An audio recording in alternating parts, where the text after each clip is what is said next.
Election अगली पीढ़ी के लिए है जिसे नशे में डुबा दिया गया। एक पीढ़ी हमने आतंकवाद में खोई, दूसरी हमने नशों में खो दी, जो आप सब जानते हैं किसने बहाया, और आज तीसरी 70,000 करोड़ के एसेट्स बेच के पंजाब को छोड़ के जा रही है। इसलिए ये बहुत ही बड़ा मकाम है, बड़ा पड़ाव है, और यहां मुझे लगता है कि इस दौराहे पे खड़े लोगों को ये चयन करना होगा कि वो इस सिस्टम को बदलना चाहते हैं या वही रिवायती सिस्टम पंजाब का कैंसर या उसके हक में खड़ा होते हैं। मुझे लगता है कि बहुत ही बड़ी तादाद में लोग वोटिंग करेंगे और मुझे लगता है वो बदलाव के लिए आगे आएंगे और नौजवान पंजाब को वोट डालेंगे। Sidhu sir, last time you won by 40,000 seats, so this time the contest is going to be tough, sir. Who told you? Who told you? अंग्रेजी you have a strong candidate right now. Brother, अंग्रेजी बोलने से contest tight नहीं हो जाते। वो भय है, वो डर है, और इसीलिए मैं कहता हूं ना कि माफिया अपने अस्तित्व को बचाने के लिए इकट्ठा होके आगे आया है, लेकिन इकट्ठे को भी ऐसा जवाब दिया जाएगा जो पुश्तों याद रहे। पैसे वंडन ਦੇ ਇੰਤਜ਼ਾਮ ਕਰਾ ਰਹੇ ਨੇ ਨਵਜੋਤ ਸਿੰਘ ਪੈਸੇ ਵੰਡਣ ਦੀ ਵੀਡੀਓ ਆ ਰਹੀ ਹੈ ਤੁਹਾਡੇ ਵਿਰੋਧੀਆਂ ਦੀਆਂ ਮੇਰੇ ਵਿਰੋਧੀਆਂ ਦੀਆਂ ਹੈ ਨਾ, ਤੇ ਇਹਨਾਂ ਕੋਲ ਹਰਾਮ ਦੇ ਪੈਸੇ ਆ। ਲੜਾਈ ਹਰਾਮ ਤੇ ਈਮਾਨ ਦੀ ਹੈ।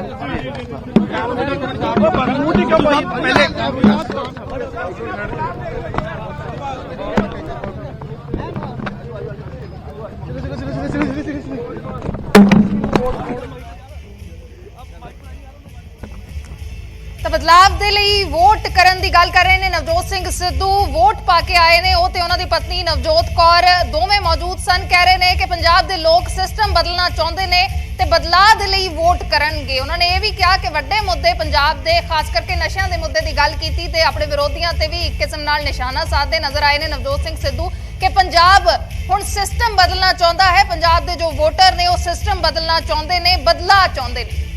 बिल्कुल सवाल यही है कि बदलाव भी दो तरह का, आप पहला सवेरे भी जिक्र कर रहे थे कि बदलाव दो तरह का, एक होंगे विधान सभा के पद्धर के उत्ते बदलाव, एक है पंजाब पद्धर के उत्ते बदलाव। तो हुण लोग किहड़ा बदलाव चाहुंदे ने या किहड़े हलके दे किहड़े लोग जिहड़े विधायक नूं बदलना चाहुंदे ने या फिर वो चाहुंदे ने कि असीं अपनी सरकार बदल दईए, ये भी बदलाव हुंदा है। ते दूजे पासे एंटी इनकम्बेंसी दा आपां लगातार जिक्र करदे हां, पर एंटी इनकम्बेंसी दे नाल ਅਸੀਂ 2012 ਦੇ ਵਿੱਚ ਦੇਖਿਆ ਕਿ ਅਕਾਲੀ ਦਲ ਨੇ ਦੁਬਾਰਾ ਸੱਤਾ ਹਾਸਲ ਕੀਤੀ ਸੀ। ਨਹੀਂ ਤਾਂ ਉਸ ਤੋਂ ਪਹਿਲਾਂ ਕੀ ਸੀ, 97 ਦੇ ਵਿੱਚ ਅਕਾਲੀ, 2002 ਦੇ ਵਿੱਚ ਕਾਂਗਰਸ, 2007 ਦੇ ਵਿੱਚ ਜਾ ਕੇ ਫਿਰ ਅਕਾਲੀ। ਤਾਂ ਇਸ ਤਰੀਕੇ ਨਾਲ 5-5 ਸਾਲ ਦਾ ਜਿਹੜਾ ਗੈਪ ਚੱਲਿਆ ਆਂਦਾ ਸੀ ਦੋਵੇਂ ਪਾਰਟੀਆਂ ਦੇ ਲਈ, ਉਹ 2012 ਦੇ ਵਿੱਚ ਟੁੱਟਿਆ। 10 ਸਾਲ ਤੱਕ ਲਗਾਤਾਰ ਅਕਾਲੀ ਦਲ ਦੀ ਸੱਤਾ ਰਹੀ ਤੇ ਹੁਣ 2017 ਤੋਂ ਕਾਂਗਰਸ ਹੈ। ਕਾਂਗਰਸ ਲਈ ਚੁਣੌਤੀ ਹੈ ਚੰਨੀ ਦੇ ਲਈ, ਸਿੱਧੂ ਦੇ ਲਈ, ਪੂਰੀ ਕਾਂਗਰਸ ਦੇ ਲਈ ਕਿ ਕਿਵੇਂ ਉਹ 2022 ਦੇ ਵਿੱਚ ਦੁਬਾਰਾ ਸੱਤਾ ਹਾਸਲ ਕਰਦੇ ਨੇ, ਨਹੀਂ ਕਰਦੇ, ਜਾਂ ਕਿੱਥੇ ਉਹਨਾਂ ਦੀ ਪਾਰਟੀ ਸਟੈਂਡ ਕਰਦੀ ਹੈ। ਬਿਲਕੁਲ ਇਹ ਵੀ ਹੈ ਕਿ ਪਹਿਲਾਂ ਜਿਵੇਂ ਅਸੀਂ ਗੱਲ ਕਰ ਰਹੇ ਹਾਂ, ਜਿਵੇਂ ਤੁਸੀਂ ਵੀ ਜ਼ਿਕਰ ਕਰ ਰਹੇ ਹੋ ਕਿ 5 ਸਾਲ ਇੱਕ ਕੋਲ ਸੱਤਾ ਹੁੰਦੀ ਸੀ, 5 ਸਾਲ ਇੱਕ ਕੋਲ ਸੱਤਾ ਹੁੰਦੀ ਸੀ, ਲੇਕਿਨ ਪਿਛਲੇ ਇਲੈਕਸ਼ਨਸ ਤੋਂ ਇੱਕ ਹੋਰ ਪਲੇਅਰ ਆ ਗਿਆ, ਉਹ ਹੈ ਆਮ ਆਦਮੀ ਪਾਰਟੀ। ਤਾਂ ਕਿਤੇ ਨਾ ਕਿਤੇ ਉਸ ਦਾ ਵੀ ਇੰਪੈਕਟ ਜਿਹੜਾ ਹੈ ਉਹ ਹੁਣ ਨਜ਼ਰ ਆ ਰਿਹਾ। ਜਿਸ ਕਿਸਮ ਦੀ ਪਹੁੰਚ ਕਰਨ ਦੀ ਕੋਸ਼ਿਸ਼ ਕੀਤੀ ਗਈ ਹੈ, ਜਿਵੇਂ ਤੁਸੀਂ ਜ਼ਿਕਰ ਕਰ ਰਹੇ ਸੀ ਕਿ ਅਰਵਿੰਦ ਕੇਜਰੀਵਾਲ ਵੱਖ-ਵੱਖ ਹਲਕਿਆਂ ਦੇ ਵਿੱਚ ਪ੍ਰਚਾਰ ਕਰਨ ਗਏ, ਬਹੁਤ ਸਾਰੇ ਵੱਡੇ ਆਗੂ ਉਹਨਾਂ ਨੇ ਵੀ ਭੇਜੇ, ਦਿੱਲੀ ਤੋਂ ਵੀ ਭੇਜੇ, ਇੱਥੋਂ ਦੇ ਵੱਡੇ ਆਗੂ ਵੀ ਜ਼ੋਰਦਾਰ ਪ੍ਰਚਾਰ ਕਰਦੇ ਨਜ਼ਰ ਆਏ। ਇੱਕੋ ਪਲੇਅਰ ਹੋ ਗਿਆ ਤੇ ਦੂਸਰਾ ਬੀਜੇਪੀ ਤੇ ਅਕਾਲੀ ਦਲ ਦਾ ਗੱਠਜੋੜ ਟੁੱਟ ਗਿਆ ਤੇ ਹੁਣ ਬੀਜੇਪੀ ਵੱਡੇ ਪਲੇਅਰ ਦੇ ਤੌਰ ਤੇ ਕੈਪਟਨ ਅਮਰਿੰਦਰ ਸਿੰਘ ਜੋ ਕਾਂਗਰਸ ਦੀ ਸਰਕਾਰ 'ਚ 4.5 ਸਾਲ ਮੁੱਖ ਮੰਤਰੀ ਸੀ, ਉਹ ਹੁਣ ਉਹਨਾਂ ਦੇ ਨਾਲ ਚਲੇ ਗਏ ਨੇ। ਸੁਖਦੇਵ ਢੀਂਡਸਾ ਹੋਣੀ ਉਹਨਾਂ ਦੇ ਨਾਲ ਚੱਲ ਗਏ ਨੇ ਤੇ ਦੂਸਰੇ ਪਾਸੇ ਕਿਸਾਨਾਂ ਨੇ ਵੀ ਆਪਣਾ ਮੋਰਚਾ ਖੋਲਿਆ ਹੈ, ਸੰਯੁਕਤ ਸਮਾਜ ਮੋਰਚਾ। ਇੱਕ ਪੰਜਵਾਂ, ਜੇ ਅਸੀਂ ਕਹੀਏ ਕਿ ਪੰਜਵੀਂ ਪਾਰਟੀ ਉਹ ਮੈਦਾਨ ਦੇ ਵਿੱਚ ਹੈ। ਬਿਲਕੁਲ ਬਦਲ ਇੱਕ ਤਰੀਕੇ ਨਾਲ ਲੋਕਾਂ ਨੂੰ ਦੇਣ ਦੀ ਕੋਸ਼ਿਸ਼ ਹੈ।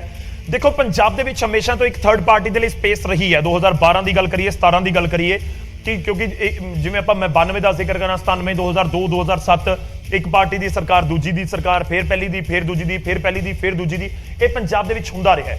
ਤਾਂ ਕੀ ਇੱਕ ਥਰਡ ਪਾਰਟੀ ਦੀ ਸਪੇਸ ਹੈ ਜਾਂ ਪੰਜਾਬ ਦੇ ਵਿੱਚ ਰਿਵਾਇਤੀ ਪਾਰਟੀਆਂ ਦੇ ਨਾਲ ਹੀ ਲੋਕ ਜਾਂਦੇ ਨੇ? ਬੇਸ਼ੱਕ ਇਸ ਸਮੇਂ ਜ਼ਿਕਰ ਹੋ ਰਿਹਾ ਹੋਵੇ ਕਿ 2017 ਦੇ ਵਿੱਚ ਆਮ ਆਦਮੀ ਪਾਰਟੀ ਨੇ 20 ਸੀਟਾਂ ਜਿੱਤੀਆਂ, ਪਰ ਪੁਆਇੰਟ ਇਹ ਵੀ ਹੈ ਕਿ ਸੱਤਾ ਤੱਕ ਪਹੁੰਚਣ 'ਚ ਕਾਮਯਾਬ ਨਹੀਂ ਰਹੇ। ਦੂਜੇ ਐਂਗਲ ਤੋਂ ਆਮ ਆਦਮੀ ਪਾਰਟੀ ਜਿਸ ਤਰੀਕੇ ਨਾਲ ਰਿਐਕਟ ਕਰ ਰਹੀ ਸੀ 2017 ਦੇ ਵਿੱਚ ਕਿ ਅਸੀਂ ਤਾਂ ਪਹਿਲੀ ਵਾਰ ਲੜੇ, ਦੇਖੋ 20 ਸੀਟਾਂ ਜਿੱਤ ਗਏ, ਪਰ ਇਹ ਬਹੁਤ ਵੱਡਾ ਸਵਾਲ ਹੁੰਦਾ ਕਿ ਕਿਸ ਤਰੀਕੇ ਨਾਲ ਉਹ ਹੁਣ 2022 5 ਸਾਲ ਬਾਅਦ ਉਹਨਾਂ ਨੇ ਵਿਧਾਨ ਸਭਾ ਦੇ ਅੰਦਰ ਜਾ ਕੇ ਦੇਖਿਆ ਕੀ ਕੁਝ ਹੁੰਦਾ ਹੈ, ਪੰਜਾਬ ਦੇ ਲੋਕਾਂ ਤੱਕ ਪਹੁੰਚ ਕਰਨ ਦੀ ਕੋਸ਼ਿਸ਼ ਕੀਤੀ ਹੈ, ਪਤਾ ਲੱਗਿਆ ਕੀ ਕੁਝ ਹੁੰਦਾ ਹੈ, ਆਪਣਾ ਕਾਡਰ ਤਿਆਰ ਕਰਨ ਦੀ ਕੋਸ਼ਿਸ਼ ਕੀਤੀ ਹੋਏਗੀ। ਤਾਂ ਆਮ ਆਦਮੀ ਪਾਰਟੀ ਇਸ ਵਾਰ ਕਿਵੇਂ ਪਰਫਾਰਮ ਕਰਦੀ ਹੈ ਔਰ ਕਾਂਗਰਸ ਔਰ ਅਕਾਲੀ ਦਲ ਉਹਨਾਂ ਨੂੰ ਚੁਣੌਤੀ ਕਿਵੇਂ ਦਿੰਦੇ ਨੇ, ਇਹ ਵੀ ਇੱਕ ਵੱਡਾ ਜ਼ਰੂਰ ਉਹਨਾਂ ਦੇ ਸਾਹਮਣੇ ਚੈਲੰਜ ਹੋਏਗਾ। ਕੁਝ ਹੋਰ ਤਸਵੀਰਾਂ ਨੇ ਜਿਹੜੀਆਂ ਅਸੀਂ ਦਿਖਾ ਰਹੇ ਹਾਂ, ਜਿਹੜੇ ਵੋਟ ਕਾਸਟ ਕਰਨ ਦੇ ਲਈ ਜਿਹੜੇ ਆਗੂ ਨੇ, ਲੋਕ ਨੇ, ਉਹ ਪਹੁੰਚ ਰਹੇ। ਬਿਲਕੁਲ, ਤਾਂ ਤਸਵੀਰਾਂ ਦੇ ਜ਼ਰੀਏ ਅਸੀਂ ਵਿਖਾ ਰਹੇ ਹਾਂ, ਅਪੀਲ ਵੀ ਕਰ ਰਹੇ ਹਾਂ ਕਿ ਲੋਕਾਂ ਨੂੰ ਕਿ ਖਾਸ ਕਰਕੇ ਅੱਜ ਦੇ ਦਿਨ ਬਾਕੀ ਕੰਮ ਬਾਅਦ ਦੇ ਵਿੱਚ ਹੁੰਦੇ ਰਹਿਣਗੇ, ਲੇਕਿਨ ਅੱਜ ਪਹਿਲਾਂ ਵੋਟ ਜ਼ਿਆਦਾ ਜ਼ਰੂਰੀ ਹੈ। ਵੋਟ ਹੱਕ ਦਾ ਇਸਤੇਮਾਲ ਜ਼ਰੂਰ ਕਰੋ ਵੱਡੀ ਗਿਣਤੀ ਦੇ ਵਿੱਚ, ਤਾਂ ਕਿ ਅਸੀਂ ਵੀ ਵੇਖੀਏ ਕਿ ਵੋਟਿੰਗ ਪਰਸੈਂਟੇਜ ਕਿੰਨੀ ਜਿਹੜੀ ਹਿੱਸੇਦਾਰੀ ਹੈ ਉਹ ਪੰਜਾਬ ਦੇ ਲੋਕ ਇਸ ਪੂਰੇ ਪ੍ਰੋਸੈਸ ਦੇ ਵਿੱਚ ਪਾਉਂਦੇ ਨੇ। ਤਾਂ ਅਸੀਂ ਜ਼ਿਕਰ ਲਗਾਤਾਰ ਕਰ ਰਹੇ ਹਾਂ ਕਿ ਪਿਛਲੇ ਸਾਲ ਦੇ ਜੋ ਨਤੀਜੇ ਸੀ, ਪਿਛਲੇ ਵਿਧਾਨ ਸਭਾ ਦੇ ਜੋ ਨਤੀਜੇ ਸੀ, 77 ਸੀਟਾਂ ਕਾਂਗਰਸ ਨੂੰ ਆਈਆਂ ਸੀ।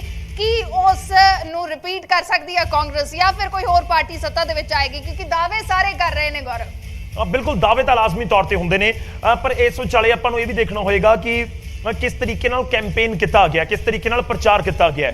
ਮੈਂ ਆਮ ਆਦਮੀ ਪਾਰਟੀ ਔਰ ਅਕਾਲੀ ਦਲ ਦੀ ਗੱਲ ਕਰਾਂ ਤਾਂ ਬੜੇ ਵੱਖਰੇ ਤਰੀਕੇ ਦੇ ਨਾਲ, ਕਿਉਂਕਿ 4-6 ਮਹੀਨੇ ਪਹਿਲਾਂ ਕਹਿ ਦਿੱਤਾ ਗਿਆ ਅਰਵਿੰਦ ਕੇਜਰੀਵਾਲ ਦੇ ਵੱਲੋਂ ਕਿ ਅਸੀਂ ਸੀਐਮ ਚਿਹਰਾ ਉਤਾਰਾਂਗੇ ਔਰ ਬਿਲਕੁਲ ਹਾਈਪ ਦਿੱਤੀ ਗਈ ਉਸ ਨੂੰ।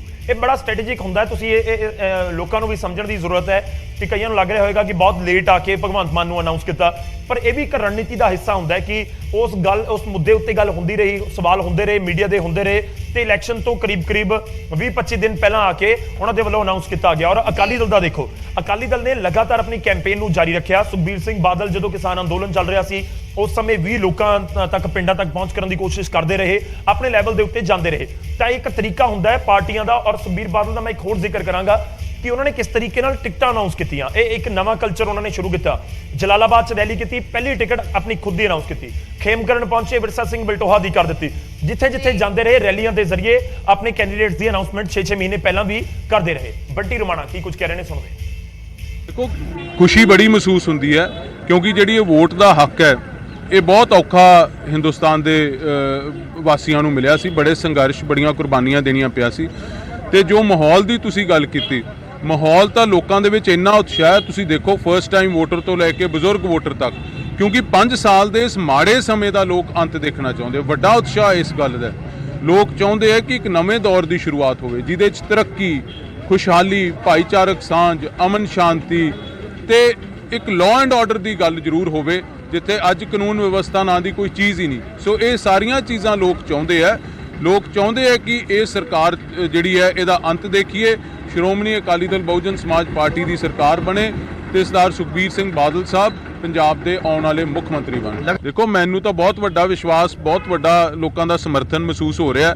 ਜਿੱਥੋਂ ਤੱਕ ਮੈਨੀਫੈਸਟੋ ਦੀ ਤੁਸੀਂ ਗੱਲ ਕੀਤੀ ਤੇ ਮੇਰੀ ਤਾਂ ਇਮਾਨਦਾਰੀ ਜਾਂ ਇਸ ਗੱਲ ਤੇ ਹੀ ਸਾਬਤ ਹੋ ਜਾਂਦੀ ਹੈ ਕਿ ਮੈਂ ਇਹ ਗੱਲ ਬੜੀ ਕਲੈਰਿਟੀ ਨਾਲ ਕੀਤੀ। ਅੱਜ ਫਿਰ ਔਨ ਰਿਕਾਰਡ ਤੁਹਾਡੇ ਕਹਿ ਰਿਹਾ, ਸਰਕਾਰ ਬਣਾ ਦਿਓ, ਮੈਨੂੰ ਜਿਤਾ ਕੇ ਭੇਜੋ। ਮੈਨੀਫੈਸਟੋ ਨਾ ਲਾਗੂ ਕਰ ਸਕਿਆ, ਗਾਂ ਤੋਂ ਵੋਟ ਲੈਣ ਨਹੀਂ ਆਊਂਗਾ।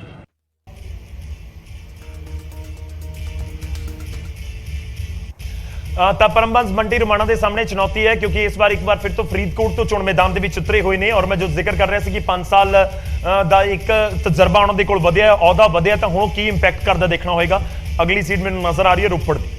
ਬਿਲਕੁਲ, ਤਾਂ ਡਾਕਟਰ ਦਲਜੀਤ ਚੀਮਾ ਨੇ ਵੋਟ ਕੀਤਾ ਹੈ। ਡਾਕਟਰ ਦਲਜੀਤ ਚੀਮਾ ਸਿੱਖਿਆ ਮੰਤਰੀ ਵੀ ਰਹੇ ਨੇ ਅਕਾਲੀ ਦਲ ਦੀ ਜਦ ਸਰਕਾਰ ਸੀ ਪੰਜਾਬ ਦੇ ਵਿੱਚ। ਤਾਂ ਡਾਕਟਰ ਦਲਜੀਤ ਚੀਮਾ ਪੇਸ਼ੇ ਤੋਂ ਵੀ ਡਾਕਟਰ ਨੇ, MBBS ਨੇ, ਤੇ ਉਹਨਾਂ ਨੇ ਵੀ ਆਪਣਾ ਵੋਟ ਪਾਇਆ ਹੈ, ਵੋਟ ਹੱਕ ਦਾ ਇਸਤੇਮਾਲ ਕੀਤਾ ਹੈ। ਰੋਪੜ ਤੋਂ ਕੈਂਡੀਡੇਟ ਨੇ ਬਰਿੰਦਰ ਸਿੰਘ ਢਿੱਲੋਂ, ਉਹਨਾਂ ਦੇ ਮੁਕਾਬਲੇ 'ਚ ਕਾਂਗਰਸ ਨੇ ਉਤਾਰਿਆ ਹੋਇਆ ਹੈ। ਡਾਕਟਰ ਦਲਜੀਤ ਚੀਮਾ ਨੇ ਵੀ ਕੀ ਕੁਝ ਕਿਹਾ ਹੈ, ਤੁਹਾਨੂੰ ਸੁਣਾਉਂਦੇ ਹਾਂ। तो गल ये है कि बड़ी खुशी है कि अज पोलिंग का दिन आया और पंजाब की जनता अपने हक का इस्तेमाल करे, इसलिए मैं भी परमात्मा का नाम रख के सवेरे वोट पाना है। और मैंने खुशी है कि अच्छे प्रबंध है इलैक्शन कमीशन के, और उम्मीद है कि जिस तरह सवेरे लाइनां लगनी शुरू हुई हैं, पोलिंग भी बहुत अच्छी है।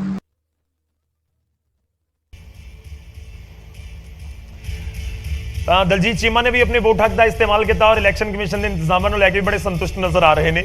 ਔਰ ਦੇਖਣਾ ਹੋਏਗਾ, ਦਲਜੀਤ ਚੀਮਾ ਦੇ ਸਾਹਮਣੇ ਵੀ ਚੁਣੌਤੀ ਹੈ। ਰੋਪੜ ਦੇ ਵਿੱਚ ਤੁਸੀਂ ਦੇਖੋ 2017 ਦੇ ਵਿੱਚ ਆਮ ਆਦਮੀ ਪਾਰਟੀ ਸਨ ਲਗਾਉਣ ਦੇ ਵਿੱਚ ਕਾਮਯਾਬ ਰਹੀ। ਦਲਜੀਤ ਚੀਮਾ ਇੱਕ ਵੱਡੇ ਕੈਂਡੀਡੇਟ ਦੇ ਤੌਰ ਦੇ ਉੱਤੇ ਚੋਣ ਮੈਦਾਨ ਸੀ।